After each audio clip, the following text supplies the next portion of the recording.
Hi friends, my name is Chaitanya Patki and welcome back to my YouTube channel. In this video, we are going to analyze the first ODI that took place at the Sahara Spark in Willowmore between South Africa and the Netherlands. This two-match ODI series is very crucial from South Africa's perspective to seek a direct qualification into the 2023 World Cup, which is going to take place in India. As we all know that South Africa forfeited the three-match ODI series in Australia because they had to concentrate on the SA T20 League, where all the six franchises are being owned by the Indian Premier League teams. But South Africa wanted to establish the league and make sure that their top quality players were available for it. So this series is sort of a backdoor arrangement as well. And we shouldn't forget that due to the Netherlands, South Africa couldn't able to qualify for the semi-finals of the T20 World Cup last year. So South Africa also had some revenge on the mind, and they did exactly that in this one day. South Africa won the ball. No brainer, chose to bowl first. Sisanda Magala actually was adjust the man of the match for his 3 for 37 in 8 overs. First of all, we will analyze the batting of the Netherlands. Vikramjit Singh scored 45 of 53 deliveries. He actually took the attack to the opposition, which was quite a surprise. He has been struggling against associate teams for the past 2 to 3 months, and this innings can be a good confidence booster in his career. 4 boundaries, 3 massive sixes. He was undone by Sisanda Magala with skipper Temba Bavuma taking a simple catch.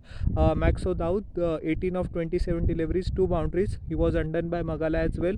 Thick outside edge, Quinton de Kock doing the rest behind the stumps.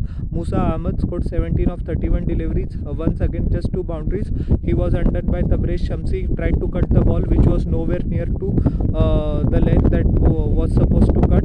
Wesley Baresi, the veterans, just scored 7 of 12 deliveries. He was undone by Andrik Norkia by sheer pace. Rabada taking a simple catch in the deep. Scott Edwards, their skipper, unfortunately couldn't show any spark in this game. 5 of 10 deliveries. He was undone by Norkia with Marco Jansen taking a simple catch.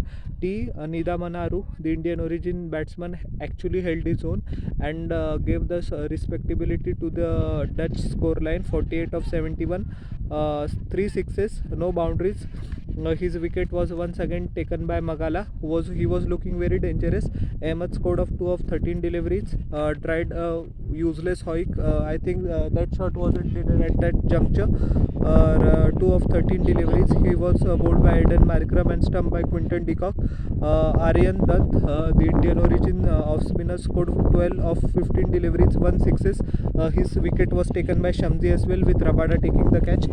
Klein scored 8 of 25 deliveries. He was caught and bowled by Marco Jansen, and Paul Van Wickeren was stumped by Quinton de Kock. The second stumping for Quinton de Kock, which is quite rare in ODIs these days, of the bowling of Tabraiz Shamsi, and Frederick Larsson was not out on 0 of 6 deliveries. Still 20 extras were given by the South African bowlers. The score was 189 for 10 in 46.1. Kagiso Rabada 8 overs, 2 medals. Unfortunate not to get a wicket, but he bowled brilliantly well in the power play. Marco Jansen 8.1 overs, 1 maiden, 27 runs, 1 wicket. Sisanda Magala 8 overs, 2 maidens, 37 runs, 3 wickets.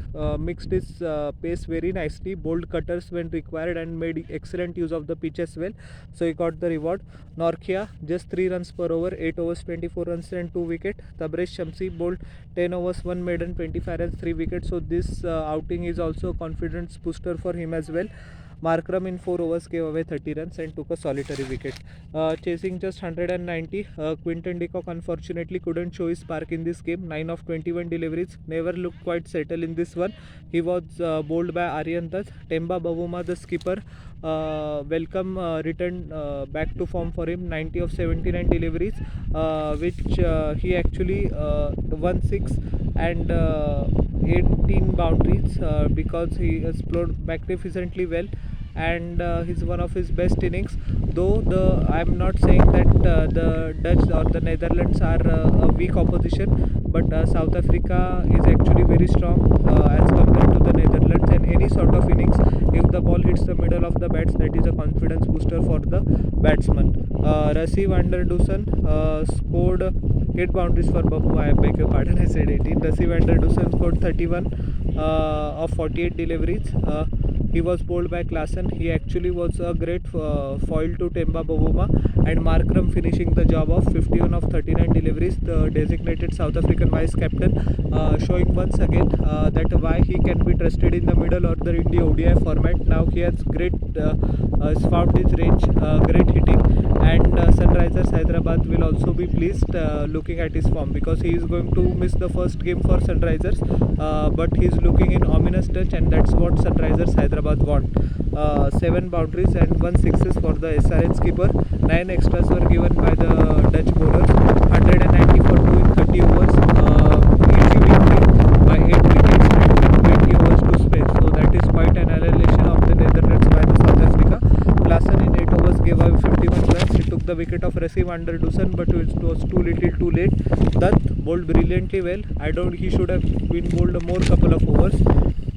6 overs, 1 maiden, 30 runs, 1 wicket. Klein in 5 overs gave away 41 runs. His length was all over the place, and he wasn't given any time to settle by first Bavuma and then Markram.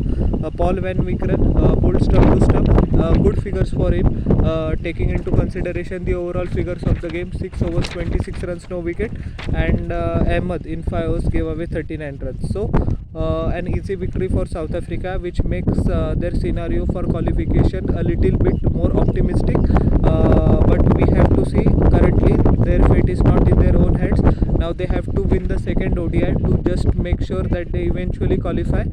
Their fate resides in the hands of the Irish when they take on Bangladesh in April end or the start of the first week. But anyways, coming to this game, brilliant overall all-round performance by South Africa, and they will be very pleased going into the next game. So how did you like my analysis of the first frontier? Please tell in the comment section below, and don't forget to like, share and subscribe to my channel, and press the bell icon for further notifications. We'll meet in the next video. Till then, everyone, bye, and humbly requesting to you all once again, please subscribe.